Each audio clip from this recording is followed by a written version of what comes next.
Ho fanohanana ireo tanora malagasy eny amin'ny lycée Mpanjakana dia manatanteraka tetikasa ho fanohanana ara-pampianarana sy mpampihofanana mikasika ny teknika ny fifehezana ny lalao rugby ny fikambanana mpanao asa soa ONG Akatra Sport Etude amin'ny volana Oktobra no anolorana amin'ny fomba ofisialy ny fanamboarana ny fanombohany ary ny eo anivon'ny LMA Peflo no atao filamatra amin'ny tetikasa. Ravakarandriamanala no mitondra ny fanadidina eo amin'ny sariny Mamira Samuel.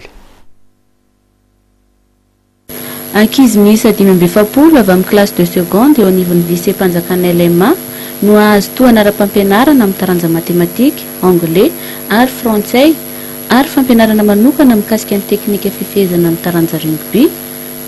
Ao anatin'ny tetikasa sport étude anomboka amin'ny fidirana amin'ny vanim-potoana ny fampianarana vaovao, izany hoe amin'ny volana Oktobra izao. Mandritra ny telo taona, izany hoe mandra-pahatonga amin'ny kilasy famaranana izy ireo no azo tohana avy amin'ny tetikasa ka tanjona ny azon'izy ireo ny mention très bien amin'ny fanadinana baccalauréat. Ny ONG Akatra Sport Étude ivondrona ny tanora tsara sitrapo no tompo marika amin'ny fanatanterahana ny tetikasa. Misokatra ho an'ireo tanora vavy sy lahy ny tetikasa.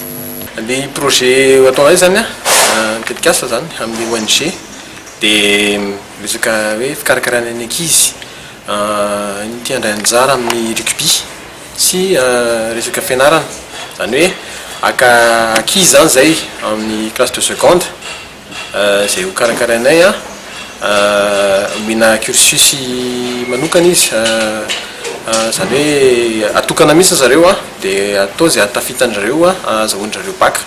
Maharitra 3 taona le faharetan'io cursus ny zareo io, zany hoe seconde, première, terminale.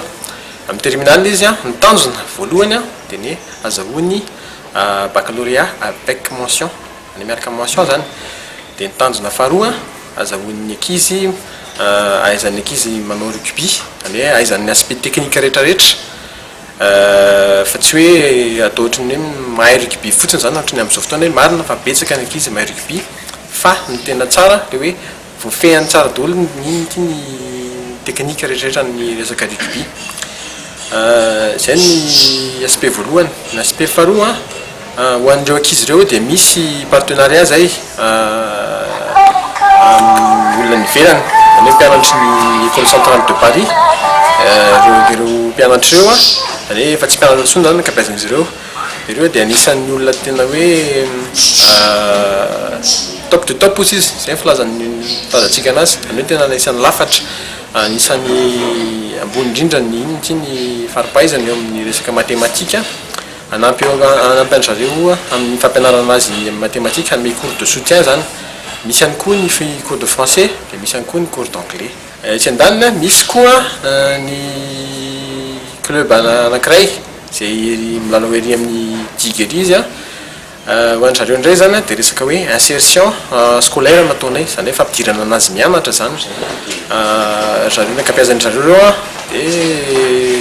dia nisitaka tamin'ny fianarana, hoe niala tao amin'ny fianarana zany. Ankehitriny mieritreritra zay hoe tsara raha hoe ampidirina miverina mianatra zareo dia fanampinan-jareo zany le projet anay zany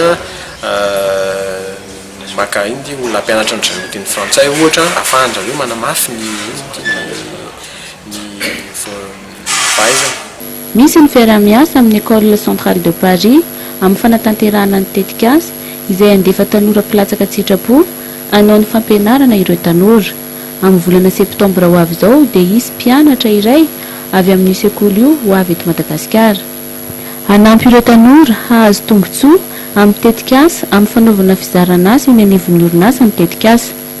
Nosafidiana manokana kosa ny taranja rugby noho ny fahatsapana fa tsy misy sekoly fampiofanana manokana mahakasika io taranja io eto Madagasikara, ka hanomezana fahafahana ho an'ireo tanora malagasy hifehy ity taranja ity ka hahatonga azy ireo matianina. Araka ny fanamarian'ny Durin Ravelinandro, filohan'ny ONG Akatra Sport Étude. Ankoatr'io, isy ihany koa mitohana amin'ny fampianarana mamaky teny sy manoratra omenareo ankizy sahirana mivondrona ao anaty club toy ny eny amin'ny Digue. Izy ireo ihany koa dia azo fampiofanana mikasika ny teknika ny lalao rugby.